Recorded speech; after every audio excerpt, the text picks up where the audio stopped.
el contador Jorge Simaro, quien es magíster en Administración de Negocios, MBA, Facultad de Ciencias Económicas, Universidad Nacional del Centro de la Provincia de Buenos Aires, UNICEN, contador público egresado de la misma facultad, docente de grado y posgrado e investigador en dicha universidad, coautor de libros y autor de publicaciones de la especialidad.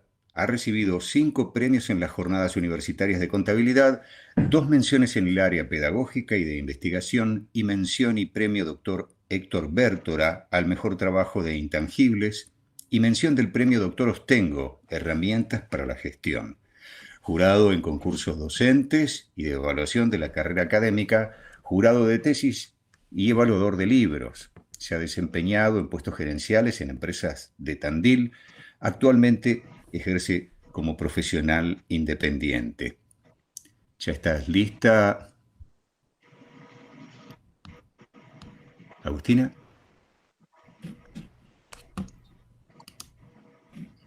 No la tenemos, Hola, Agustina, buenas tardes. podemos... Ahí estás. Bien, no tenés cámara. A ver, ya va a conectar seguramente. Bien, Ahí está. ahora sí. Bueno, buenas tardes a todos. Muchas gracias al contador Torres, que como siempre un gusto escucharlo. Y bienvenido al contador a esta nueva oportunidad de escucharlo y de gustarnos con sus presentaciones. Adelante, Jorge, cuando gustes. Bueno, buenas tardes. Es un gusto saludarlos. Agradecerles la invitación que me hicieron desde la Facultad de Ciencias de la Administración. Muy gentilmente han pensado en mí para comentar algún tema de actualidad. Ya hace unos años que estamos viajando para dictar algunos cursos en la facultad. En esta oportunidad el viaje ha quedado suspendido por la virtualidad. Justamente la pandemia nos ha aislado.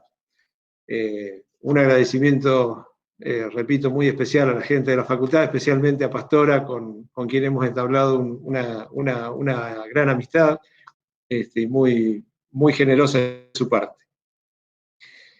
Como recién decían, yo les estoy hablando desde Tandil, ahí la tenemos marcado en el mapita de la Argentina, en el centro de la provincia de Buenos Aires, sede de nuestra Facultad de Ciencias Económicas, en la cual desempeño.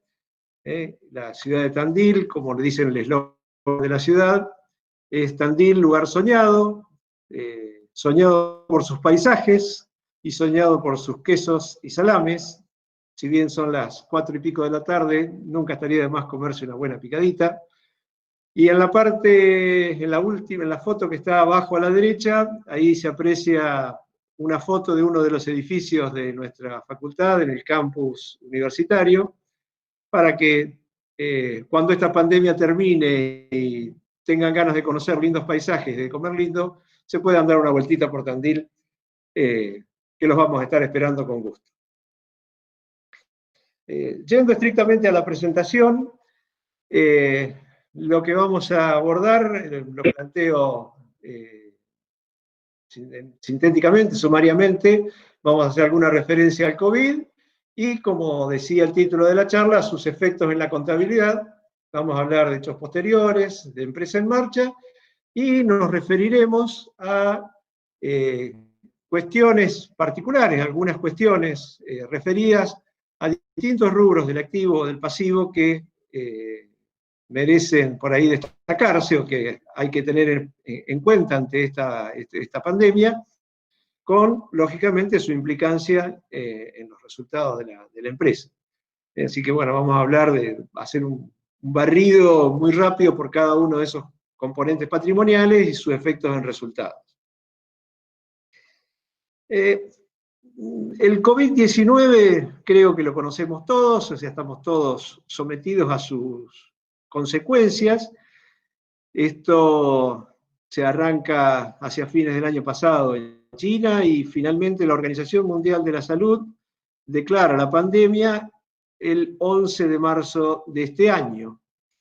Y eso implica a nivel mundial una serie de medidas que adoptan los gobiernos de cada país para tratar de amortiguar los efectos nocivos que tiene este virus y del que todavía estamos luchando y no se ha conseguido dominarlo en buenos términos. Esas medidas que han adoptado distintos gobiernos de distintos países, inclusive dentro de nuestro país, en distintas provincias y aún dentro de cada ciudad, van, por ejemplo, con el cierre de fronteras, con demoras en algunos países, o en algunos los han cerrado totalmente, en otros los fueron cerrando. Ha habido y hay todavía cancelación de vuelos, tanto nacionales como internacionales. El transporte público está sumamente reducido, por ejemplo, en la Argentina no hay transporte interurbano. Solo se permiten o se permitieron en algún momento actividades esenciales. Si recordamos lo que nos pasó allá por marzo y abril, en la mayoría de los lugares estábamos confinados en nuestras casas y solamente desarrollaban su actividad determinadas actividades consideradas esenciales y todas las demás actividades estaban cesadas o con muy mínima actividad producto de este virus. Ni qué hablar de espectáculos deportivos, culturales, artísticos, y otra actividad sumamente afectada, la turística. O sea, el caso concreto de nuestra ciudad, la ciudad de Tandil, que tiene una gran actividad turística, todo lo que es hotelería, cabañas y las actividades vinculadas, por ejemplo, están sin ningún tipo de actividad. Solamente se han habilitado algunas actividades de tipo local que obviamente no condicen y no significan casi actividad significativa desde el punto de vista económico.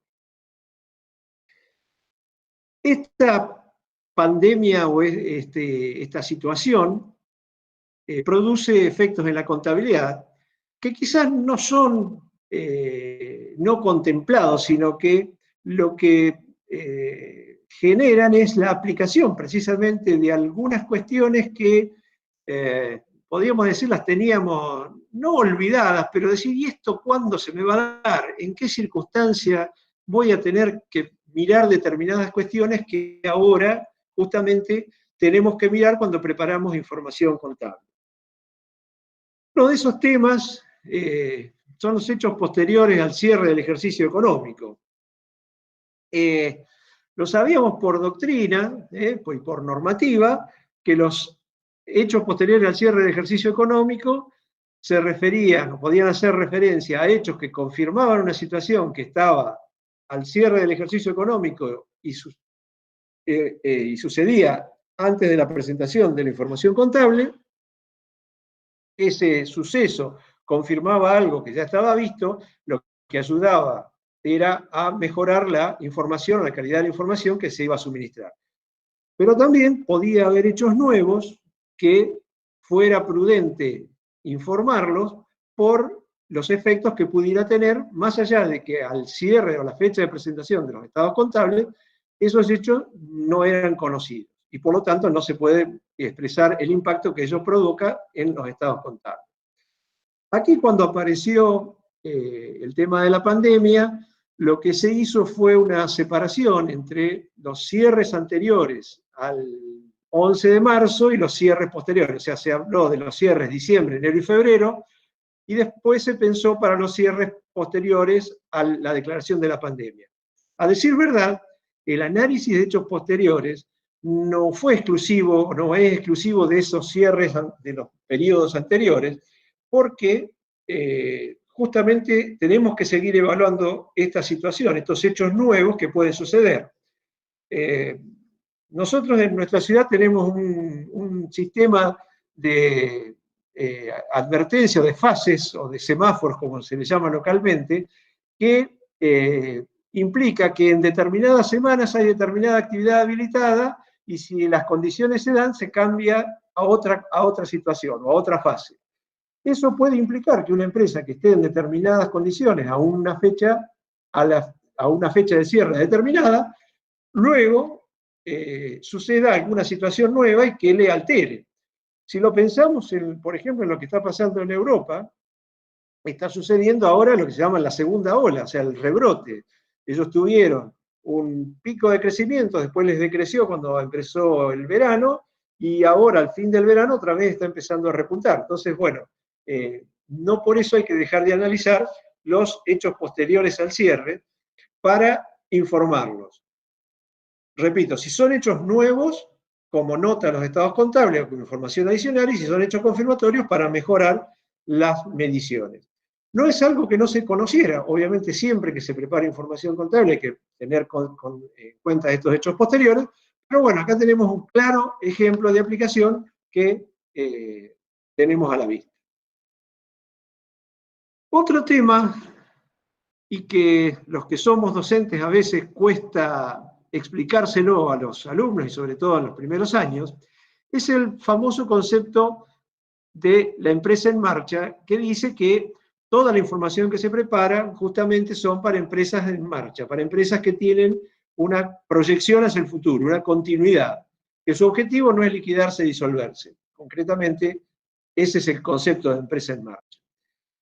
Y siempre uno, en la mayoría de los casos, salvo situaciones críticas de algunas empresas que están muy comprometidas, en general, la mayoría de las empresas son empresas en marcha o los preparadores de información no prestamos una particular atención a esta temática porque la suponemos que son avatares propios del negocio. Pero en esta pandemia que nos afecta, es muy importante analizar si la empresa tiene proyección hacia el futuro, y eso lo vamos a medir a través de si, concretamente, en términos sencillos, si tiene liquidez y solvencia para afrontar los compromisos y por cuánto tiempo, o si la tiene o si la puede conseguir. Porque si tiene fondos suficientes para desenvolverse hacia el futuro, obviamente estaremos en la situación en que no existen incertidumbres respecto del funcionamiento de esta organización y de la continuidad de la empresa. O sea, estaríamos ante una empresa en marcha, aplicaríamos todas las normas contables de empresa en marcha y seguiríamos como de costumbre. Puede suceder que, analizada la situación, existan algunas incertidumbres respecto de esta situación. Puede haber algunas incertidumbres, pero igualmente se podría garantizar la continuidad de la operación. Es decir, lo que habría que hacer en estos casos es aplicar, sí, los criterios de empresa en marcha, pero advirtiendo por nota que hay determinadas incertidumbres y fundamentalmente entiendo que lo que habría que informar cuáles serían las acciones de mitigación para hacer frente a esas incertidumbres que se presentan. Pero estaríamos, repito nuevamente, ante la situación de una empresa en marcha. Y la última situación es cuando ya existen dudas fundadas acerca de la continuidad de la empresa. Es decir, hemos tomado convencimiento que, analizada toda la situación, la empresa no caracteriza como empresa en marcha. Por lo tanto, sus estados contables no se van a poder preparar con la base de preparación de los estados. Acá me sugiere esto que me faltaba, que es ponerlo en modo presentación. Decía que la tercera, cuando hay evidencia de que la empresa no reúne las condiciones de empresa en marcha, los estados contables ya no se van a preparar sobre esa base y habrá que explicar en la preparación de la información sobre qué base se prepararon esos estados contables. Estas serían entonces las tres posibilidades que se darían a raíz del accionar o de las consecuencias derivadas de esta situación. Planteo estos dos grandes temas, vamos a entrar a ver algunos efectos que producen en determinados componentes del patrimonio esta pandemia que nos afecta. Obviamente el primer rubro, pensándolo en un estado contable, el rubro caja y bancos, no se vería afectado porque estamos hablando de efectivo, con lo cual liquidez y certeza lo tiene, porque justamente es la característica del rubro. Pero cuando entramos a los rubro créditos, en el rubro créditos, la medición de los créditos se la hace teniendo en cuenta la intención y la factibilidad respecto de esos créditos. Es decir, si la empresa tiene intención y tiene la factibilidad de negociarlos, los va a medir justamente a su valor presente, pero si no tiene intención y factibilidad, lo medirá por costo amortizado, como tradicionalmente se hacía. ¿Qué pasa respecto de la intención y qué pasa respecto de la factibilidad? La empresa puede que, si era su criterio el no negociar los valores y esperarlos hasta su vencimiento, tenga ahora que cambiar de opinión por necesidades financieras justamente y analizar y cambiar el modelo de medición, el modo de medición para pasar a pensar en que los va a negociar.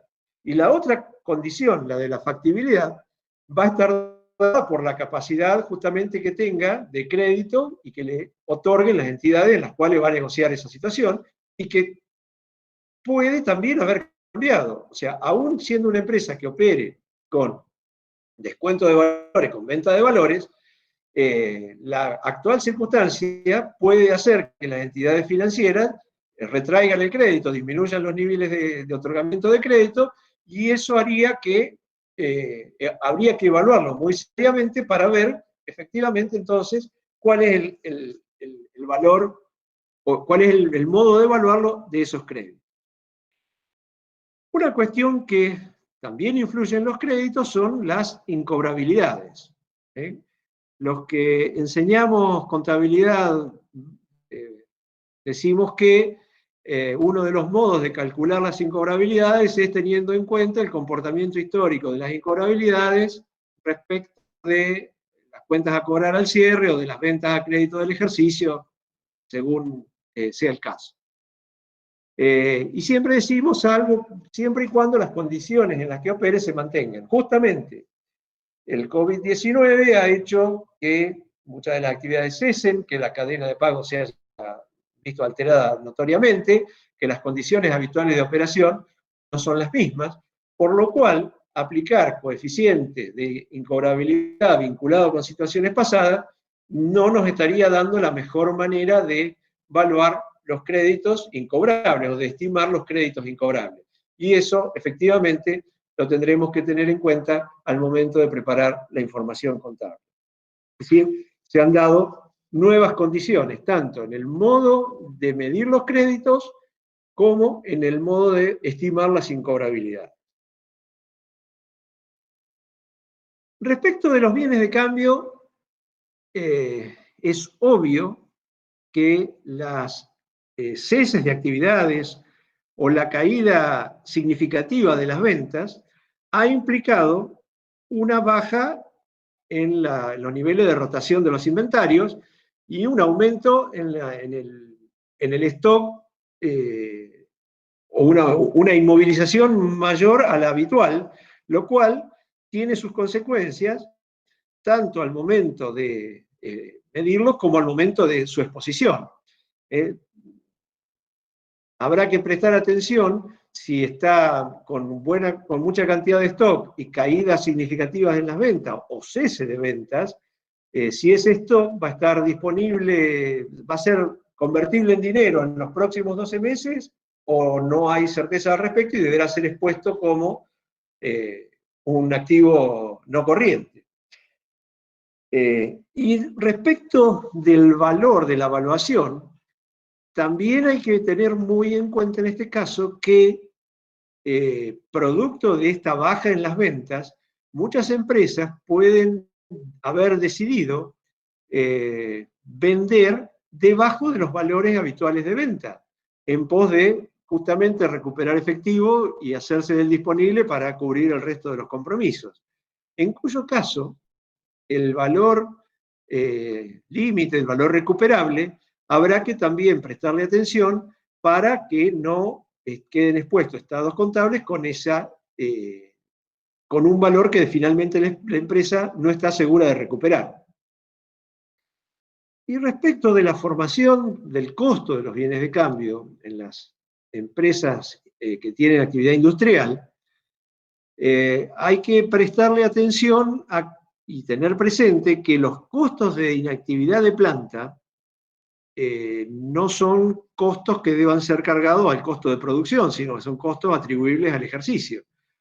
Por ende, si la planta ha estado inactiva o ha trabajado a mucho menor ritmo del habitual, ha sucedido que las plantas, en lugar de trabajar con todo el personal, han trabajado con rotación de personal para no cesar la producción, pero para evitar estas situaciones de contagio, ha disminuido el nivel de producción. Esas improductividades no son parte del costo de producción, sino que se debería incluir como resultado del ejercicio. ¿Qué pasa con los bienes de uso? Los bienes de uso sujetos a depreciación, y salvo los terrenos comerciales, los terrenos urbanos, los demás bienes podrían estar todos sujetos a depreciación, pueden tener, y de hecho lo tienen, cambios que tienen que ver, por ejemplo, con el valor de recupero de los bienes. La situación puede llevar a que el valor de recupero de los bienes que se tenían estimados hayan cambiado y por ende ese valor de recupero incida en el cálculo de la depreciación, o que la vida útil haya cambiado, porque al no usarse puede que se extienda, o al no usarse también puede que se achique porque podría producir algunas improductividades o falta de uso que podría disminuirlo.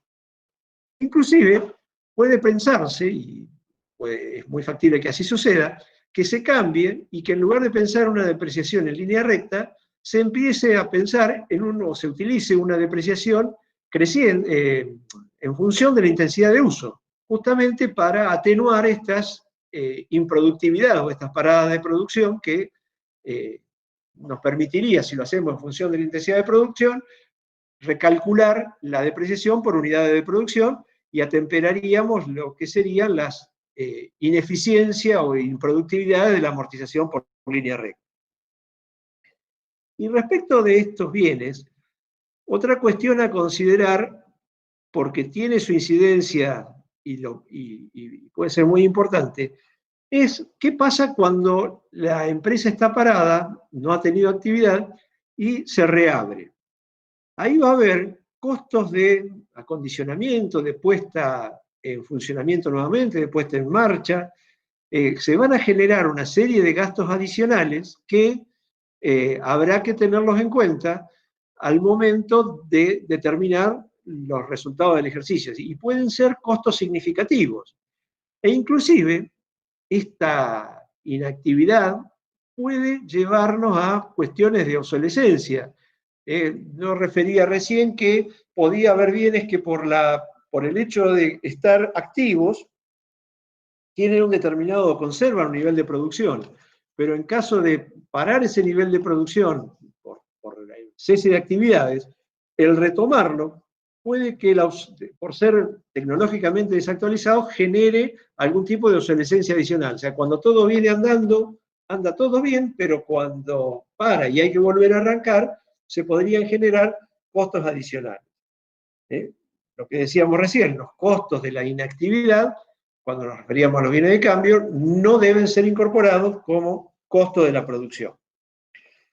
Y respecto de las propiedades de inversión, en la evaluación de estas propiedades a BNR, a valor neto de realización, normalmente se tiene como base valuaciones de terceros, un martillero, un corredor, seguramente en el informe hará la aclaración de que los valores que estima lo son en un contexto de inestabilidad como en el que estamos viviendo. Y si no lo dijera, igualmente nosotros deberíamos poner el ojo para que esa circunstancia quede de manifiesto. Esa disminución se aprecia, se puede apreciar también en las obras que están en curso. La inmovilización de esas obras generaría también cuestiones que debemos considerar. Respecto de las inversiones las medimos si son temporarias al valor de cotización, si son permanentes por costo amortizado. Y acá también hay que preguntarse si hay un cambio de destino. Inversiones que la empresa tenía como permanentes, si no decide liquidarlas para hacerse del efectivo. O sea, estamos frente a situaciones en las cuales la liquidez es uno de los objetivos, y por ende, quizás hay que cambiar, o la empresa va a cambiar lo que era una inversión permanente por una inversión temporaria. ¿Qué pasa, por ejemplo, con los mercados activos? En determinado tipo de inversiones puede requerir mercados activos que por ahí no reúnan la condición de mercado activo porque no ha habido operaciones. Entonces, otro factor a tener en cuenta es el tema del mercado activo. Y lo que hacíamos mención, evaluar efectos que puedan implicar disminución en el valor de esta inversión. La cotización de las acciones, si por ejemplo tienen acciones con cotización, pueden haber bajado consecuencia de esta pandemia. Pensemos en las cotizaciones de empresas vinculadas con el turismo, líneas aéreas, que van a sufrir serios deterioros porque la inactividad no se sabe cuánto va a durar y eso evidentemente va a impactar en el valor que tiene. Los activos intangibles. Los grandes protagonistas de esta pandemia son sin duda los intangibles. De hecho, esta conferencia la estamos realizando sin vernos las caras, sin tener contacto próximo, sino que lo estamos haciendo por un medio virtual. Y todos hemos recurrido de algún u otro modo a cuestiones que nos llevaron a usar la tecnología. Pero específicamente cuando hablamos de intangibles, hay que analizar muy seriamente la posibilidad de que esos intangibles que tiene la empresa sean verdaderos generadores de valor y con su vida útil. Pensemos en las concesiones, por ejemplo, de las autopistas, las concesiones de los balnearios, que se viene ahora la temporada de verano, o de los centros de esquí, los que han tenido concesiones. O mucho más pequeñito, las concesiones en los comedores o en los kioscos o en los servicios de comida de los colegios que están cerrados. ¿Qué pasa con esas concesiones? Habrá que analizar seriamente si el valor que le asignamos a esa concesión o que tiene asignada esa concesión se va a poder mantener y va a ser un efectivo generador de valor, o habrá que recurrir a algún tipo de disminución de ese valor. Y lo que es cierto es revisar la vida útil. Acá puede ser que, por ejemplo, en el tema de algunas concesiones, se extiendan los contratos de concesión, o se modifiquen algunas cláusulas que impliquen una modificación a la vida útil o directamente al cese de determinadas cuestiones. Pensemos en las franquicias de los negocios que funcionan en los shoppings, en los centros de compras. Esas franquicias, de acuerdo a las condiciones particulares que tiene cada uno, es probable que hayan cesado o estén a punto de cesar justamente por la inactividad del lugar donde están. Y bueno, la empresa que era titular de una franquicia y está operando en ese lugar, evidentemente ese intangible dejará de tener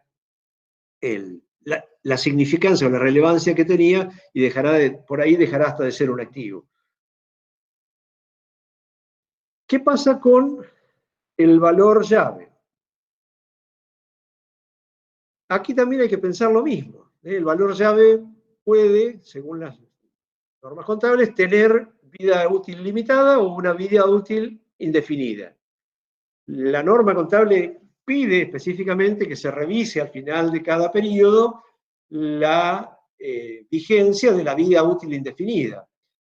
Más que nunca habrá que analizarla en este momento, si efectivamente la tiene indefinida, o habrá que establecerle un límite a esa vida útil en función de la circunstancia o de la incertidumbre que reina.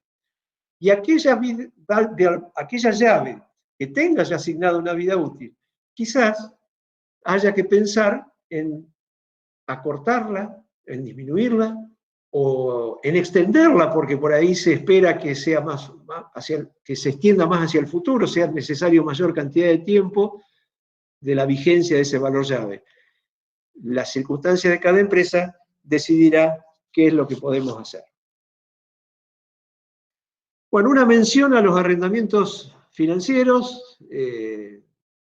Nosotros con el contador Tonelli somos autores de un informe de arrendamientos financieros y concretamente dice la RT 18 que cuando se produzcan modificaciones contractuales deberá registrarse esta situación y plantearse como un nuevo contrato, y eso sería lo que habría que analizar si sucediera, como puede suceder,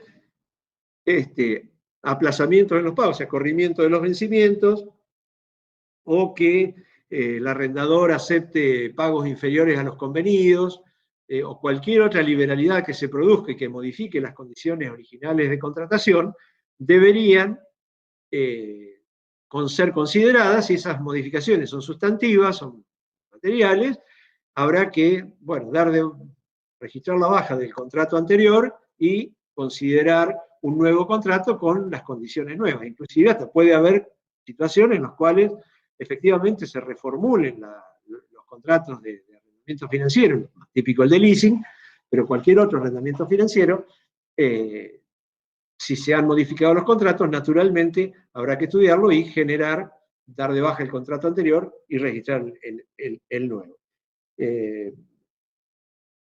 Lo significativo, digamos, habrá que evaluar cuán significativo es esta situación.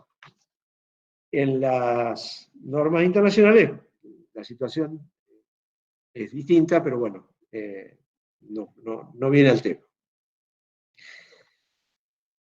Vayamos esto de los arrendamientos financieros está puesto acá como entre el activo y el pasivo, porque dependiendo de la situación, de si es arrendador o es arrendatario,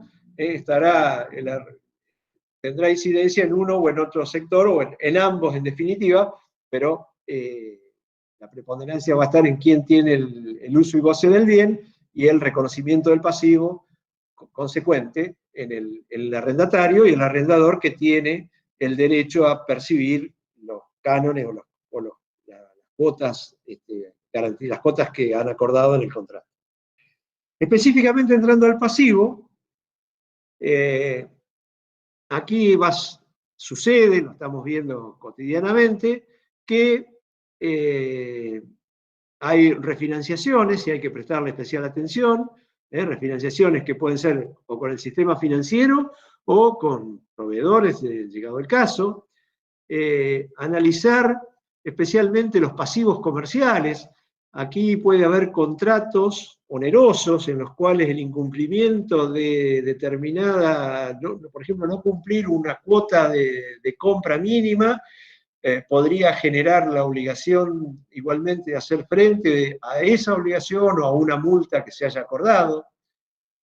En los pasivos laborales, especial atención, porque ha habido disminuciones de jornadas laborales, entonces esto puede dar lugar a que se generen deudas por este motivo, o atrasos en los pagos de los haberes o de las cargas sociales relacionadas. Y con los pasivos fiscales, digamos, si bien ha habido algún tipo de facilidad, se prorrogó ganancias, pero los vencimientos de IVA siguen firmes en la provincia de Buenos Aires, los vencimientos de ingresos brutos, por ejemplo, no han sido modificados, y eso puede generar recargos, intereses, una situación que habrá que analizarla. Y la otra cuestión a tener en cuenta en el pasivo fiscal, ¿qué pasa con, por ejemplo, ahora con la moratoria que está vigente? Con la manifestación de que tengo la posibilidad de, sino cuando ya he presentado toda la documentación requerida y prácticamente está otorgada. Y en los que están sujetos a condición, habrá que esperar a que se cumpla esa condición y que la probabilidad también de ocurrencia sea. De esta manera, como conclusión o como aspectos a tener en cuenta, y es evaluar cuál es el deterioro que provoca en las empresas y en el patrimonio de las empresas esta enfermedad, este COVID, evaluar si la empresa sigue teniendo características de empresa en marcha, analizar muy detalladamente los contratos en los que está involucrada la empresa, porque puede haber muchas alteraciones, muchos cambios, y tener en cuenta las ayudas gubernamentales. Y como dice lo que está en cursiva, que no tiene por ahí mucho que ver con la contabilidad, pero sí tiene que ver con el funcionamiento de los negocios y con el funcionamiento de nuestra vida, es que la adopción digital ya dio un salto cualitativo, no solo a nivel organizativo, sino también a nivel industrial. Esto es todo. Les agradezco el haberme escuchado, a la facultad el haberme invitado, y si hay alguna pregunta, con gusto la responderé si la sé, y si no la sé, buscaré su respuesta y después se las pasaré. Bueno, primero que nada, muchísimas gracias, contador. Como siempre, sumamente claro en su exposición y sumamente interesante. Creo que refleja la importancia del trabajo justamente del contador en este contexto para la preparación de los informes contables, más que nada, de la importancia de todos los aspectos que tenemos que tener en cuenta para brindar la mejor o la mayor calidad de información posible.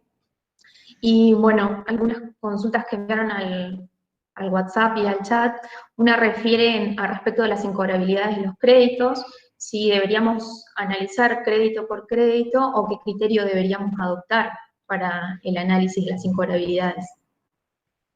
No, todo depende del tamaño de la organización, naturalmente. Los créditos significativos, los que son de monto relevante, sin ninguna duda hay que analizarlos uno a uno.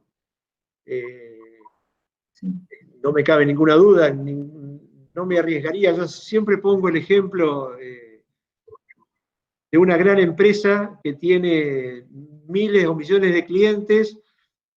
No los va a analizar uno por uno porque no le daría el tiempo para hacerlo, pero puede hacer un Pareto, un 80-20, y decir, analizo el 20% de los clientes que son el 80% del total de mi deuda, y eso los analizo detalladamente. Y el resto aplicaría un criterio general. Se podrá hacer una aplicación por sectores, sectorizar la cartera. Es decir, depende del tipo de actividad que tenga, pero si yo le vendo a distintos sectores de actividad, bueno, y veo cuál ha sido el comportamiento. Si estoy en la industria de la alimentación, tengo clientes de la industria de la alimentación, han tenido poca afectación. Si voy a otra actividad como el turismo, tengo clientes de turismo, o tengo clientes de la rama de alimentación, pero vinculados con el turismo, evidentemente tendré que hacer otro análisis. O sea, podré sectorizar la cartera, y los clientes importantes, obviamente, los contratos, los saldos los analizaré uno a uno.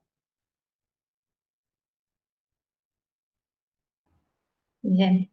Y después otra de las consultas que llegó es si en el caso de que esté en duda la continuidad de la explotación, si el directorio refirió a esta situación en la memoria ¿el auditor puede considerar esa posición para remitir su opinión? Y seguramente, si la misma empresa dice que está en duda la continuidad, el auditor va a tener claramente evidencias para emitir un dictamen en igual sentido. Yo, digamos, no soy un especialista en auditoría tampoco, pero no me cabe duda de que va a tener respaldo suficiente. Justamente la propia manifestación de la empresa mirará las mismas cosas que miró la empresa o mirará otras para darse cuenta. O sea, analizará solvencia, analizará liquidez y en función de eso tomará la decisión. Seguramente tendrá un gran respaldo, porque una cosa es que la empresa no diga nada y tenga que salir a decirlo al auditor, y otra muy distinta es cuando la empresa lo dice y el auditor, la confesión de parte, relevo de prueba, dice un refrán, pero es como que es más o menos así, ¿no?